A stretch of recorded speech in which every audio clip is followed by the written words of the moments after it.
பிரச்சனைகளில் சிக்கி தவிக்கும் கியூபா மக்களுக்கு ஒத்துழைப்பை அளிக்கும் வகையில் சென்னையில் நாளை முப்பெரும் விழா நடைபெறுகிறது.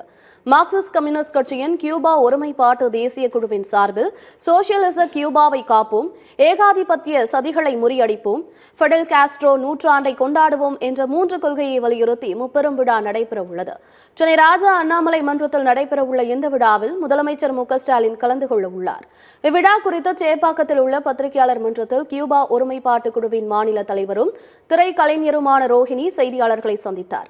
அப்போது பேசிய அவர், கியூபா மக்களுக்கு உதவிடும் வகையில் நிதி சேகரிப்பு நடைபெற்று வருகிறது என்றும் அவர்களுக்கு முடிந்த உதவிகள் செய்யப்படும் எனவும் கூறினார்.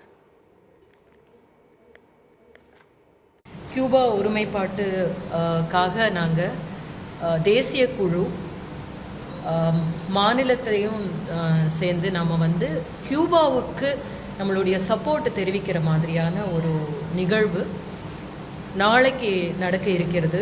அதற்கு மாண்புமிகு முதலமைச்சர் அவர்கள் வருவதாக இசைந்திருக்கிறார். எதேச்சதிகாரத்தை பயன்படுத்தி அவங்களுக்கு எந்த விதமான சலுகைகளும் இல்லாமலும் அவர்களுக்கு எந்த விதமான விஷயங்களும் போய் சேராமலும் செய்கிறது அந்த தனிமைப்படுத்துவதை நாம் எதிர்க்கிறோம். இங்கிருந்து இந்தியாவிலிருந்து எதிர்க்கிறோம், தமிழ்நாட்டிலிருந்து எதிர்க்கிறோம். அவர்களோடு நாம் ஒன்றாக நிற்கிறோம் என்பதை சொல்வதற்காகத்தான் இந்த ஒரு முயற்சி.